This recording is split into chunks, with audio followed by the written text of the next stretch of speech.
Welcome to Fun with Siobhan, short stories. I'm doing story time right now. This is called How I Knew My Baby Daddy Mom Was Doing Witchcraft on Me and the signs and the symptoms that I had. True story.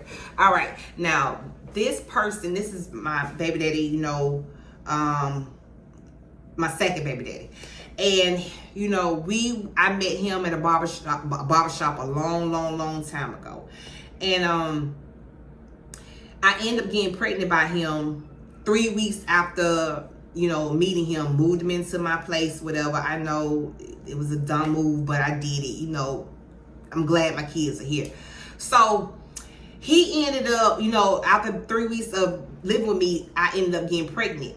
Now, take in mind, I live in Montgomery, Alabama, and he's from Columbus, Georgia, and his mom, the rest of his family, they, live in Columbus, Georgia. So I never met his mom. So he ended up calling his mama and telling his mama that, hey mom, I just want to let you know that I met this girl and she's pregnant. And his mama, we gonna call her Duck because she looked like a duck, built like a duck, and she evil. I should have known that she was into that witchcraft because they said, people that do witchcraft, their hair don't ever grow. And the bitch have been little, bitch have been little ever since 1990. Still the same length to this day. How I know, I ended up seeing some pictures of her and videos of her from the early 90s. Hair still the same, limited, right around that length. So he ended up telling her, that I was pregnant, whatever. And she was like, I knew it, baby. Something in my spirit told me that you had somebody pregnant. So in my mind, I'm thinking like, dang, she really is like in tune with, God and the universe because, he told me that his mama went to church Monday through Sunday. So I'm like, dang. So she ended up asking him for a picture of me. She was like, I heard her phone like, can you send me a picture of her? So I'm like, in my mind, I'm like, bitch, a picture? I felt like that was weird. I'm like, you only not less than 2 hours away. You could come drive down here. You told me you want to see a picture. That was weird to me. So anyway, so I brushed it off, whatever. So we end up, when I was with my baby daddy, he got me in a whole lot of mess, y'all. I was staying in this apartment complex called Sherwood. He was sleeping with my neighbor while, right after I had my baby, he was sleeping with my neighbor. She just had her baby. And that's a whole nother story time, I call her a mess. But anyway, that's a whole nother story time. So, we end up having to move because he ended up getting into it with his so-called best friend, because he was messing with my neighbor, which is, his best friend auntie. So we had to end up, moving because they ended up getting into it and it became, well, it could have been deadly. So he called his mom and he was like, hey mom, we got into a little bit of trouble. Me and Kay and the kids. I had kids before I met him. 3 kids before I met him. We gotta come and move up there. This is 2017 now. She was like, sure, baby. Something told me that she was coming up here. Come on. So I'm like, okay, fucking Ma, like the movie Ma, weird like that. Anyway, so we end up packing our stuff up and we left immediately. Like we went up there like that same day. So we get there, I just got to give you the background about the family, whatever. We get there, they outside, the mama, I'm going to call her Duck. The daughter, I'm going to call her Baby Monkey, because that's exactly what she looked like with a shit-stained tooth. And the brother, we going to call him Weird, because he weird as hell. 20-something years old, wearing Batman outfits when he was in the 12th grade, going to school dressed as Batman. Kids, I don't know Halloween, just regular dress as Batman. Weird ass family. But the daddy wasn't there, he wasn't around. They divorced. The mom and the daddy divorced. He a preacher, a fake ass preacher, a hypocrite, and he claimed to do everything. This man said he got a degree in being a doctor, a lawyer, a mechanic. He even said literally that he protected the president from getting bullied. Just a bunch of liars. Weird. Okay, so we end up moving up there. Okay, fast forward. Everything was going pretty good. I didn't like the sister off the top because I had got into it with her before we moved to Columbus, Georgia. I had got into her over the phone because she called my cell phone and asked to speak to her brother. and told her brother that she wanted him to talk to her roommate. She talked like this, Bubba. She called him Bubba. Didn't know that Bubba meant that brother slash boyfriend. That's where I heard from my kids. I don't know how true it is, but anyway, she said, Bubba, I got a new roommate, and I would like you to talk to her. So she put the roommate on the phone. I grabbed the phone and I went off so bad. I was like, bitch, when I see you, I'm gonna beat your ass. But I ended up going off real bad. But anyway, so I didn't like her because of that. But, I was like, let me squash it, you know what I'm saying? Because at the end of the day, I'm finna, I'm already part of the family. I'm about to have, his baby or whatever. So we get up there, I didn't like the sisters. They was weird. They do incest, and these are facts. Yes, they sleep with each other. My baby daddy and his sister messing around, kid you not. And I'll get into that in another story. So we moved there, and, the mom's real nasty. I got to tell you, the house is like the hoarder of hoarders. Like, it could be on the worst edition of hoarders in Columbus, Georgia. But we stayed in the dungeon part. But it's supposed to be the basement, but I call it dungeon because it was just dirt and dust everywhere. We tried to clean it the best we can. And I know y'all like, why are you knocking? No, I'm not knocking it, whatever. I was grateful, but how evil she was, I got to talk about it. And we try to keep it clean the best we could. You know what I'm saying? Like, the best we could. Literally, it took us, me and my baby daddy together, 4.5 days to clean the kitchen. The kitchen alone, 12 hours a piece. 12 hours each day that we had to come in and work on that kitchen. 4 days just the kitchen. So, we went there, everything was going pretty good. And when we first got, hold on, I'm gonna take it back. When we first went down to the dungeon, the mama told us, she was like, okay, baby, when you come in here, you gotta take off your shoes. So in my mind, I'm like, okay, that's cool. You know what I'm saying? I respect how you want to, take the shoes off, even though it looked like dust and dirt, like we already outside. Okay, I'm gonna take my shoes off. So she was like, when I took my shoes off, she was like, no, take off your socks too. So I'm like, that's weird as hell. So I was telling my kids, I'm like, all right, y'all take off y'all socks and shoes. She's like, no, just the adults only do that. Who wouldn't think that was weird? So I did that, took off my shoes, whatever. Now, let me tell you, I'm very fertile. Very fertile. I lived in that lady house for 9 whole months, and not one time did I get pregnant, and we didn't use no protection at all. And we was messing around morning and night every time he got out of work. So he ended up getting a job at this place called Elgin. It's a Asian plant, whatever, just only men work there.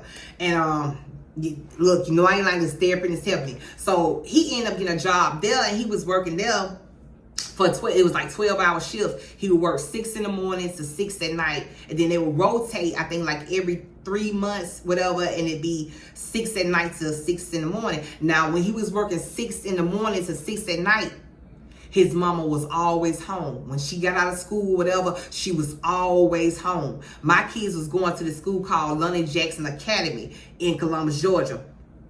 But they wasn't zoned for them. But somehow, she pulled some strings and they got it at school.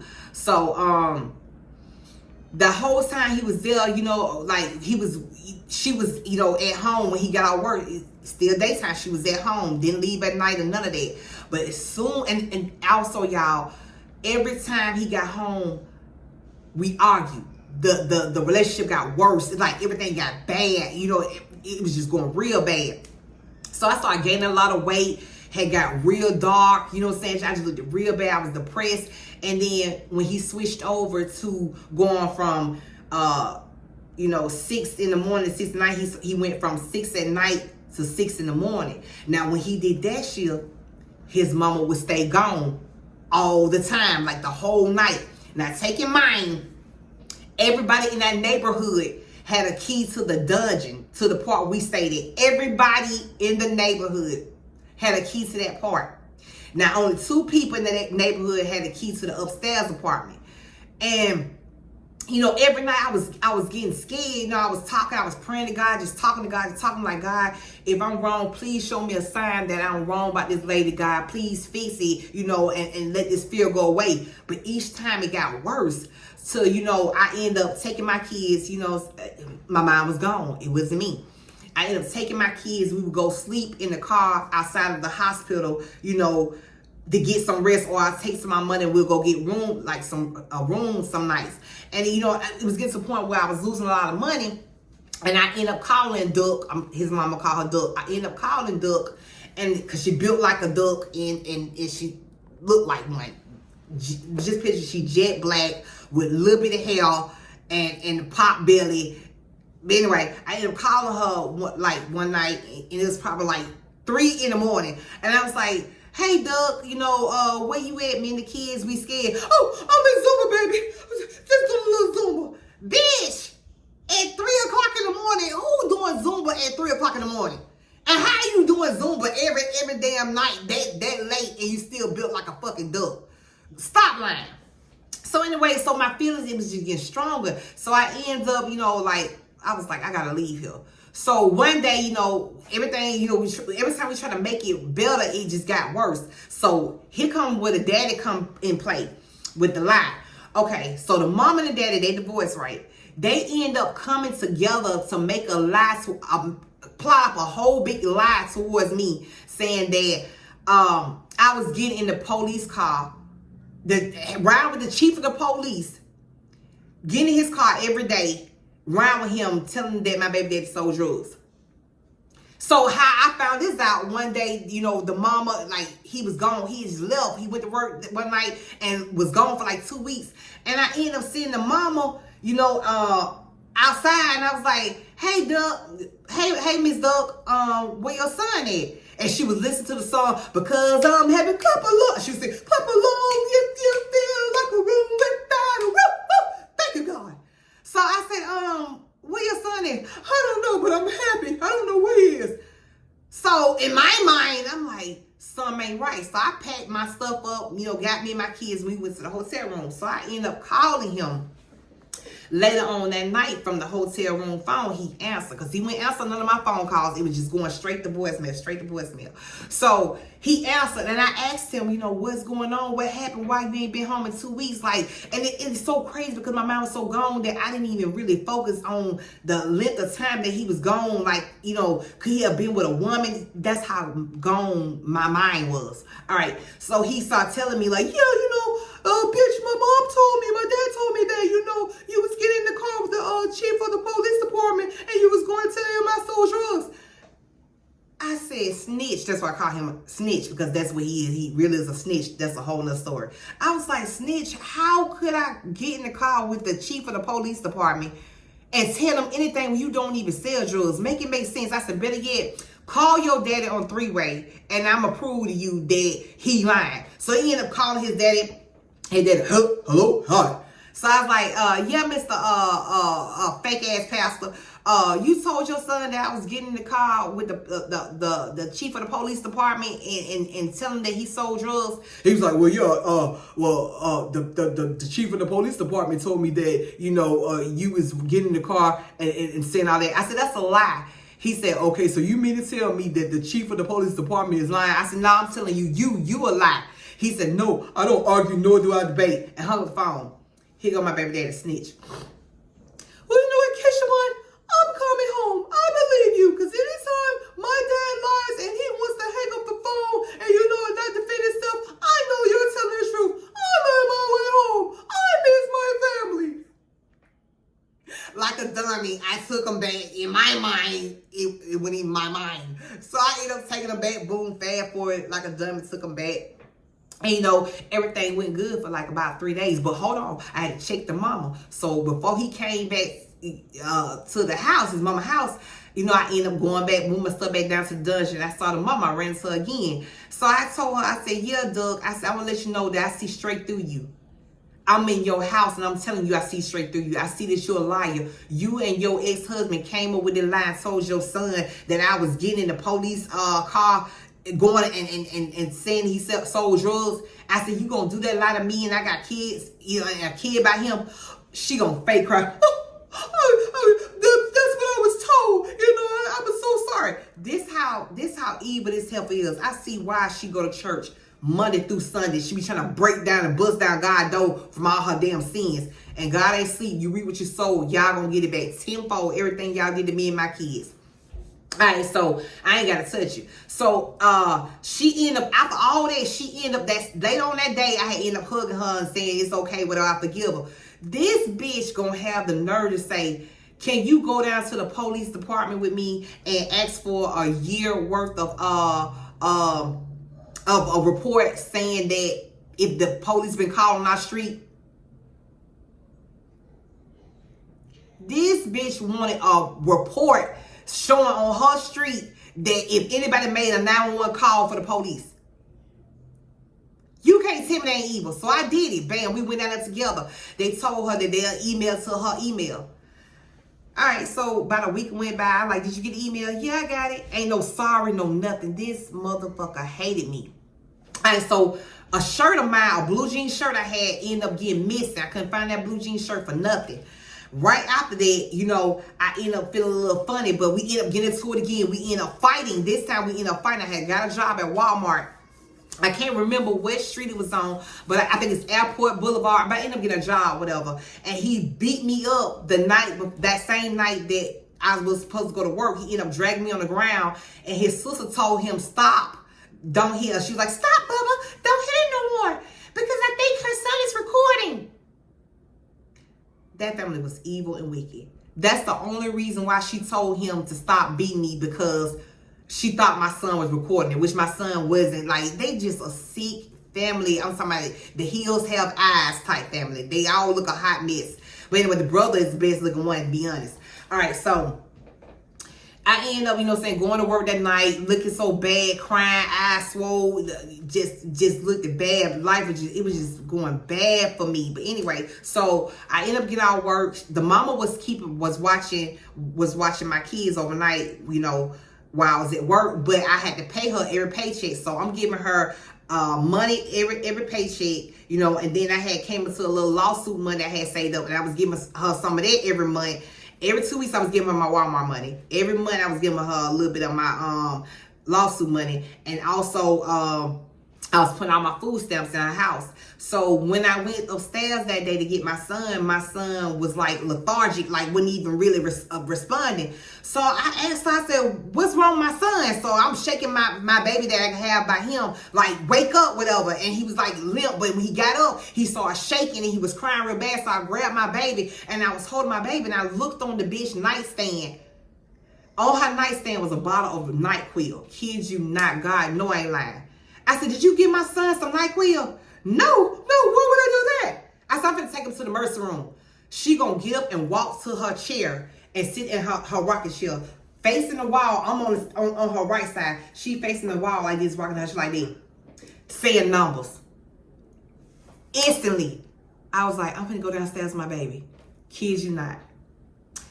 Me and my baby daddy, we was getting to it real bad. I had to leave. I got my own place. That we was living there in her house and not for 9 months. I ended up getting my own place in Phoenix City, Alabama.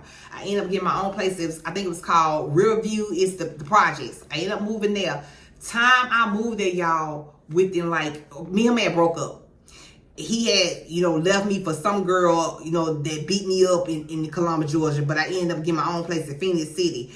And he came back to me within like a month of me living there. Like, he came back, I was there a month. That night, I got pregnant. Now, I'm living in his mama's house for 9 months. No birth control, no nothing. We doing it morning and night. Never got pregnant. But when I got to Phoenix City, I got pregnant. He called his mama and told his mama. He was like, hey, Mom, I got some news for you. Kay Siobhan is pregnant again. This motherfucker gonna say, really? Again? How can you disgrace the family? How could you do this? Tell her to kill it. Tell her to kill it. Why would you disgrace the family? You got something like that pregnant again? First of all, bitch, you was a dat looking like I don't know, an alien or something up on the wall or seal. You look a hot pickle. That's why your hair won't grow. You're black around the eyes and your stomach like you 10 months pregnant and you go to Zumba every damn night. That say bitch. But anyway, yeah, she said that and I heard her say it on the phone like, what the fuck? So he left and went to work that night. He ended up going to work that night. That next morning he got out work. I had asked him for the help with a bill because my light bill was about to get cut off. He go snitch. This is what he said out his mouth. I don't have money to help you with the light bill, but what I do got is $650 to help you get the abortion.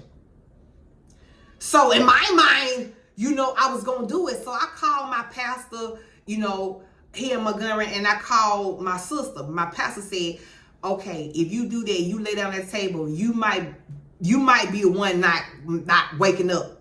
And so she said, let God deal with him. He want that happen, God gonna deal with him. So I listened to her. I called my sister Shantae, and I told her the same thing. She was like, Kim, she was like, Kay, did Mom get rid of you? And I was like, no. She was like, you want to have that baby, don't do that. So he ended up coming over, and he didn't come inside. He just stood outside of the window looking up at me through the window. I was in the bathtub, and I could look through my window, and I said, I'm gonna let you in. He's like, no, I don't want to come in. If you ain't gonna have the abortion, I'm not coming in, and I'm not gonna be with you. And I'm like, please, can you please leave me? He's like, no, I ain't gonna be with you if you don't have a. And the killer part, y'all, he's so unattractive. I'm talking about super ugly. I'm sorry I had to say it. Now that it's gone on me, I'm talking about lines start coming in his face like this over the years. He looked like leprechaun, a black leprechaun.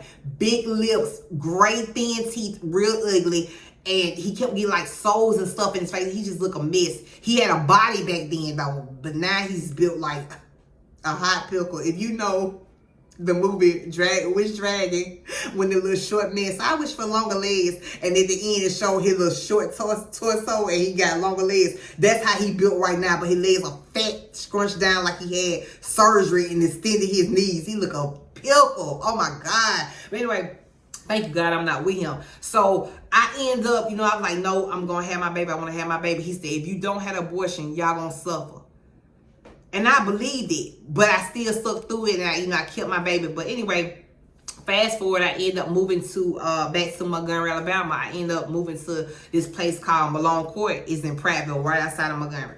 And I ended up having, I was pregnant there or whatever, and Snitch ended up getting locked up for real, like how they try to jank somebody, and Line said I said that. He ended up getting locked up for real. And he had a lot of money saved up, and he told his mama, to send me a certain amount every week. And he told her the amount, whatever. This bitch was sending me the amount that he said. She was sending half of that every 2 weeks. And then I have to basically text her or call her and beg her for the money. So anyway, she ended up saying, I said, well, when can you send me the money, blah, blah, blah. And she was just taking so long to want to send it. I said, don't worry about it. I said, I told her, I was like, I'm going to put your son on child support or whatever. I was just calling her bluff. She ended up saying, I feel like he don't have to pay you anything if he don't want to. So I'm finna get ready to go put him on child support. She ended up calling me. Probably 3 days later, say, you know what? I'm so sorry. I want to mend things. I want to get to see my grandbaby. I never seen my grandbaby. So like a dummy, I end up, forgiving her, accepting her apology. I let her came down. We met up. We back my phone back up date. We met up, at this place called Go to Korea in Montgomery, Alabama. So we met up there, whatever. And I told her from the beginning, she already know I don't like pictures. I was like, I don't want to take no pictures. Don't take no pictures of me. I'm good, whatever. So she was like, oh, okay, baby, that's fine. Bitch came with a candid camera, you know what I'm saying? One of those Canon cameras that she got off a fake insurance fraud, lied on this little bit of underage baby that I believe she was sleeping with. It was a student that she was sleeping with. Lied, said the boy broke in her house and took all her stuff. Only thing the boy took was a book or two. The bitch lied.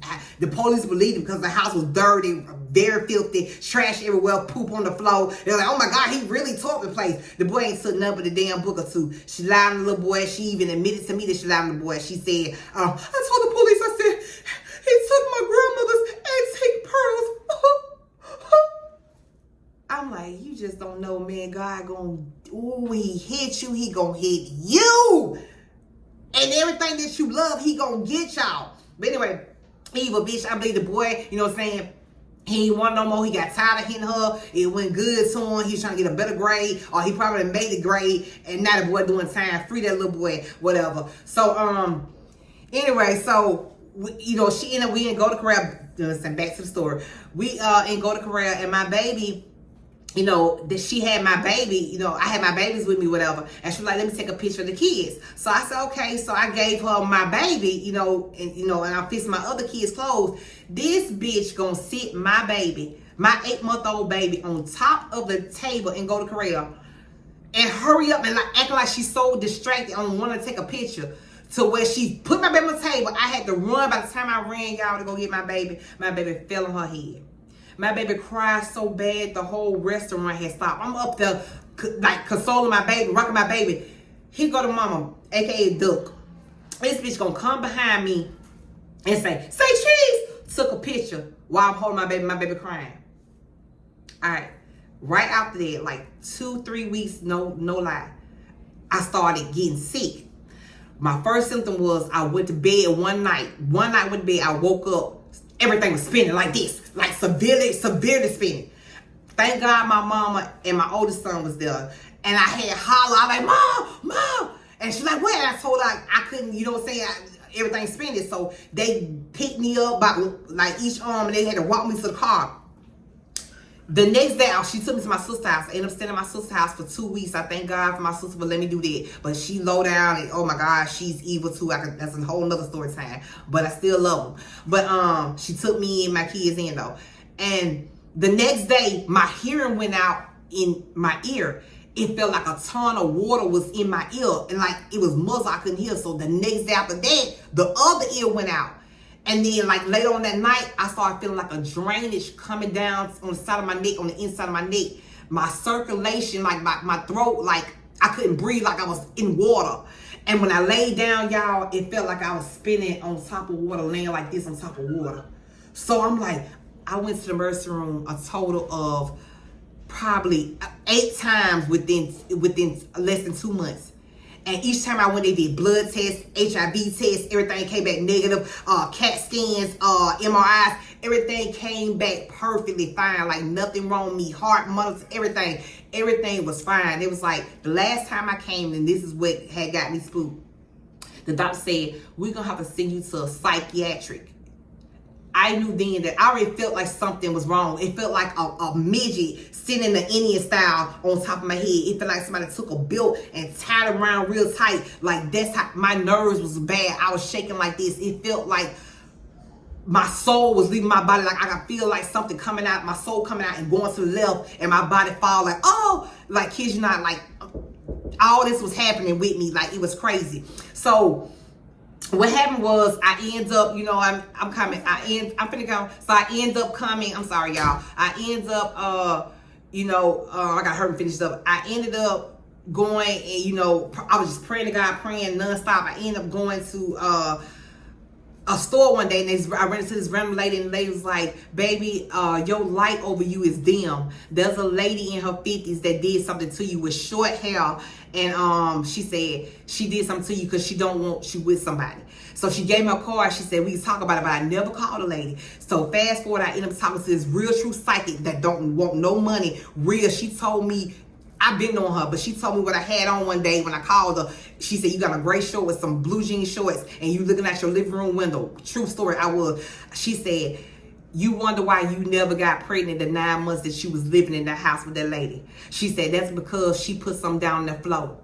Now remember, she had me take out my shoes. Remember that? So she ended up stopping me from getting pregnant. So I ended up telling her, you know, like, oh, I've been going through this, going through that. She said, baby, that's because she took a picture of you that you did not want taken. And I said, she came and offered. I told her I was sick. She came and offered to come and stay with me. She said, baby, she said, ooh, she was going to finish you. She was laughing like she was going to finish you. She said, thank God you didn't let her come. But that's the end of the story, y'all. I got to go. I got more stories on how they was incesting, how they evil, how they did a lot of dirty stuff to me and my kids. I got a whole lot more. If you want to see more, make sure you comment. I'm your girl, Keisha Bud. Y'all stay safe and stay prayed up. No weapon formed against y'all prosper. I'm out.